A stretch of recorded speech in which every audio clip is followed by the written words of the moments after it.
Em nome do Pai, do Filho e do Espírito Santo. Amém. Louvado seja nosso Senhor Jesus Cristo. Para sempre seja louvado. Podem sentar.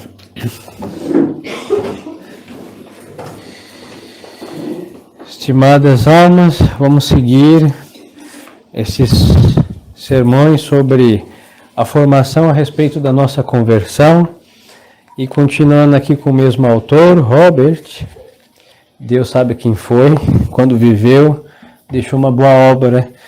Assim que, considerando a questão da vida interior, que é o elemento essencial da nossa conversão, obviamente na graça santificante, eliminando todo o pecado mortal de nossas vidas, vamos considerar agora o modo que é, como diz aqui o autor, pouco a pouco, a paciência para com a obra da graça em nossas almas. Diz aqui o autor a respeito, os progressos serão lentos, ou seja, a transição do estado de pecado para o estado da graça é algo instantâneo. Um arrependimento, uma confissão sincera, se sai do pecado e vai para a graça de Deus. Agora, a purificação, que já falamos, e depois a obra das virtudes praticadas, não é de uma hora para outra. Nós sabemos que nós devemos praticar para nos assemelhar a nosso Senhor todas as virtudes. E às vezes nós praticamos a virtude da religião, os atos de devoção, e aí na paciência escorregamos. É virtude de fortaleza. Uns são muito pacientes e escorregam contra a virtude da castidade. Outros vão com castidade e escorregam na virtude da prudência. E fica esta situação de pratica atos de uma e sucumbe em outra. Então, como que todas elas serão robustecidas? Pouco a pouco. Temos que ter muita paciência com a nossa pobre e saqueada alma. Haverá sempre certa distância entre o interior e o exterior. E aqui é outro drama. Porque Deus conserta o interior do homem e quando o interior estiver consertado, isso vai transbordar ao exterior. Tem almas que começam do exterior e também tem a possibilidade do exterior ir para o interior, mas nós queremos algo instantâneo. Esta impaciência é a grande inimiga da nossa santificação. Segue o autor dizendo, trabalhemos para o progresso interior, é o mais eficaz, porque nós sabemos que o exterior é muito fácil. Eu lhes dou um exemplo, não que eu queira atacar as mulheres nesta hora desse sábado, hein? Primeiro, as senhoras são a maioria e é perigoso. As revoluções femininas sempre foram piores do que as masculinas. Violência. Uma mulher que quer ser piedosa, duas coisas. Uma medalha de Nossa Senhora ao pescoço e uma saia. Se as senhoras consentirem a piedade feminina nesses dois elementos, não começaram nem do primeiro elemento essencial de ser mulheres de Deus. Tem que exorcizar o feminismo da alma e por isso a saia no corpo. Tem que colocar o espelho do ser feminino perfeito, Maria Santíssima, aí a medalha ao pescoço. Então, se os senhores veem que o exterior sinaliza o interior. Tendo ou não tendo o interior, mas a finalidade é ter. Para que todos saiam atacados, homens também.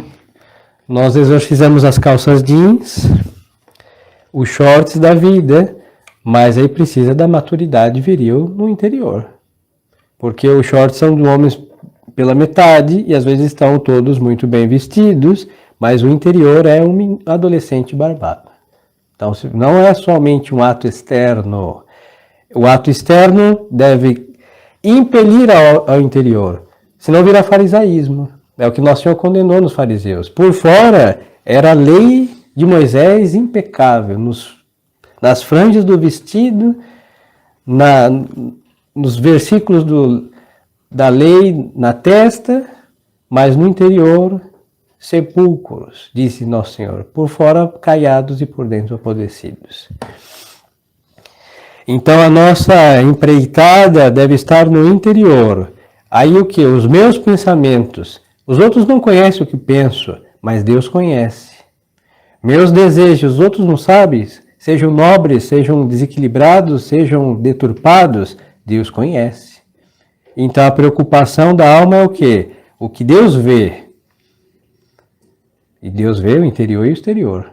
Então, empreitada, mãos à obra ao interior, e o exterior também vai estar em sintonia, e isso que Deus espera, e para isso muita paciência.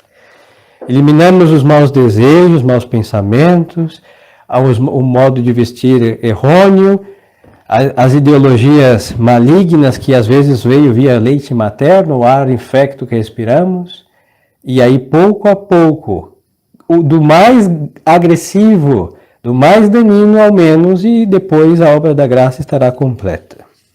Mas o olhar para o interior. E aí diz aqui o autor, trabalhemos para o progresso interior, Jesus vê esse progresso e no fundo isso basta. Aqui é interessante porque era a questão de Maria e Marta. Maria Madalena estava aos pés de Nosso Senhor para ser instruída. Mas Maria Madalena era a mais pecadora. E por que ela queria instrução? Para a conversão da sua alma. Marta era santa, virgem, não andou andando e se pervertendo os homens da cidade, e ela conhece a si mesma, ela conhecia a pregação de Nosso Senhor. Então ela quis servi-lo. E Nosso Senhor disse o quê? Marta, te atarefas, te afadigas de muitas coisas, mas uma só é necessária. E Maria ficou com a melhor parte, qual? Olhar o interior. Nosso Senhor estava dentro da alma de Maria Madalena, ela já estava convertida, e de Marta.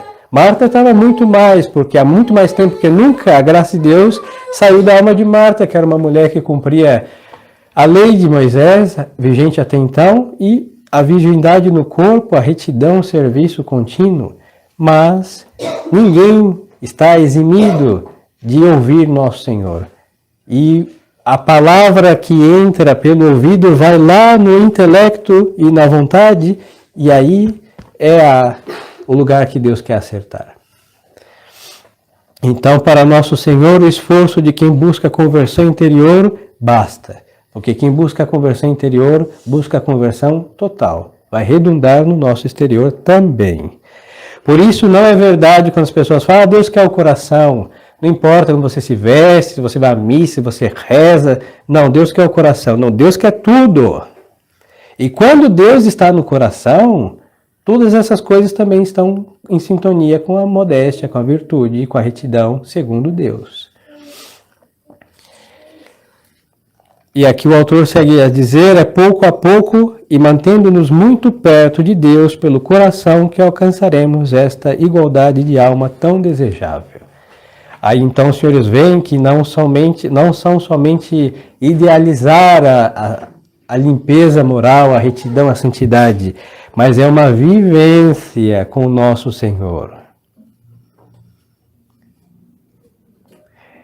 Aqui vem orações, jaculatórias, atos de mortificação, de penitência, para que possamos ir cada vez mais transformando esse interior para ser agradável aos olhos de Deus, com a retidão que Ele exige de nossas almas. Aí o autor segue a dizer, sirvamos Deus por dever e não por gosto. Porque quando nós olhamos para o nosso interior, é muito tedioso, é horrível.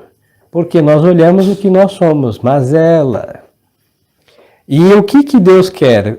Que enxerguemos estas coisas, tais quais são, deploráveis, e purifiquemos pela renúncia do ego, que é a causa de todos esses males, e é desagradável, mas isso agrada a Deus. Na devoção à escravidão à Maria Santíssima é justamente a primeira semana, o conhecimento de si mesmo. E lá no tratado que São Luís nos convida, Considera-se como uma lesma. A lesma é asquerosa, onde ela passa, deixa o seu rastro, e por outro lado, pura sensibilidade. Um dia ensolarado, ela está escondida à sombra porque vai se ressecar, morrer. Um pouquinho de sal, ela se desmancha. Esta é a imagem do nosso interior. Mas Deus quer e causa gosto a Deus, porque ao ver o que somos mesmo de ruim, de mal, nós vamos repugnar tendo o exemplar que é nosso Senhor e fazer esforços para nos purificar e nos assemelharmos a nosso Senhor. Este é o conhecimento de si para se desprezar, como diz São Luís de Montfort, e aí a segunda semana, terceira, o exemplar do nosso Senhor e a sua Mãe Santíssima.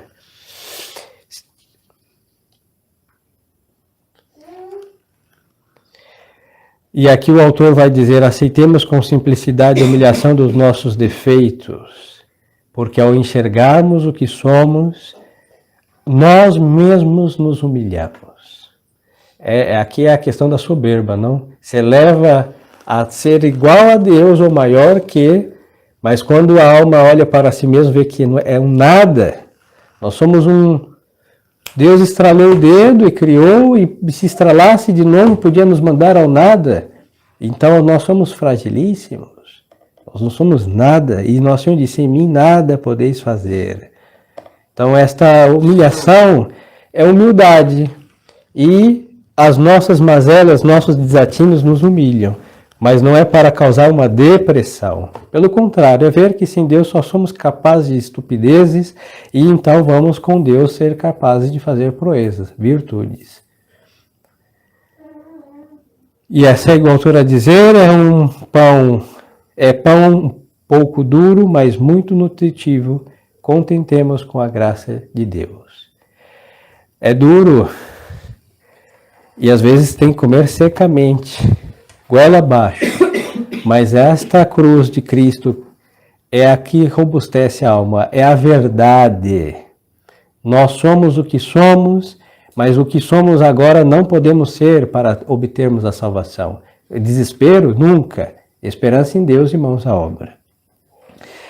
É Ele que nos susterá nos nossos ímpetos de independência, far-nos-á sentir interiormente que não os aprova e que não os faz seus. Então aí vamos discernir entre desatinos, estupidez, independência, revolta. Quem fala sou eu, meu ego. Submissão, resignação, esperança. Quem fala é a graça de Deus. Aí vamos discernir em nós esta enfermidade de alma, em fazer acreditar que o que dizemos é de Deus, que Deus diz somos de nós mesmos. Não, ouvir e discernir a voz de cada um.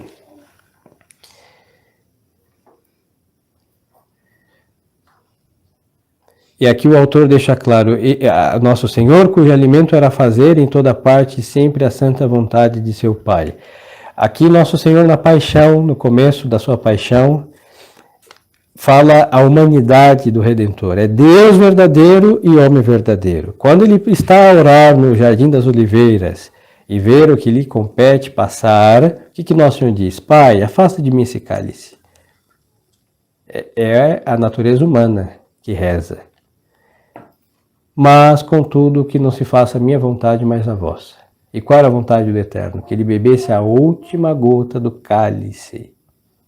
Pois então, a nossa alma, nós somos seres humanos, e a nossa humanidade, nossa natureza humana é ferida e desmantelada de nosso Senhor perfeitíssima. Mas a natureza humana por si repugna ao sofrimento, à cruz, é próprio. Por isso nosso Senhor diz: afasta de mim esse cálice. Mas a natureza de nosso Senhor, unida à natureza divina, está em perfeita sintonia com a divindade. E diz o quê? Faça-se a vossa vontade. E então vai beber o cálice até a última gota. Salvando as distâncias imensas, quando nós estamos na graça de Deus, a graça de Deus não tira de nós a repugnância ao sofrimento, a renúncia. Não, seguimos sendo seres humanos. seremos seres humanos e isso não há mutação. Mas por participar da divindade de nosso Senhor, pela graça, que a vida divina em nós poderemos dizer, Senhor, faça a vossa vontade, contudo que não se faça o que eu desejo, mas a vossa vontade. Aí vamos poder beber do cálice, que em realidade o que nos restou para beber é uma colher de chá. O cálice e o oceano de amarguras nosso Senhor bebeu na cruz. Então nos toca nada menos que, em realidade, conta-gotas de amarguras em comparação com o que ele bebeu até o fim. Então aqui é o segredo para chegar a isso, exorcizar-nos do espírito maligno do humano e termos muita paciência, porque nós somos capazes, com a graça de Deus, disso. E aí está a santidade. Não quer dizer que vamos sofrer e vamos ter doenças graves, ficar em cima de uma cama, mas se isso acontecer, vamos entender porque os santos ficaram felizes. Tem uma santa, aquele que beato santa, nessa altura do horário do dia, dá um pouquinho de amnésia, mas Santa Liduína, creio que assim se chamava. Essa mulher ficou a vida inteira prostrada em cima de uma cama. E a resignação, a alegria de estar crucificada no leito como Cristo na cruz, fez ela virar santa. Você vê que não precisa pregar, fazer milagres. Se pode pregar e fazer milagres, estupendo. Mas uma coisa tão simples, que é uma conformidade, também não vai durar a eternidade.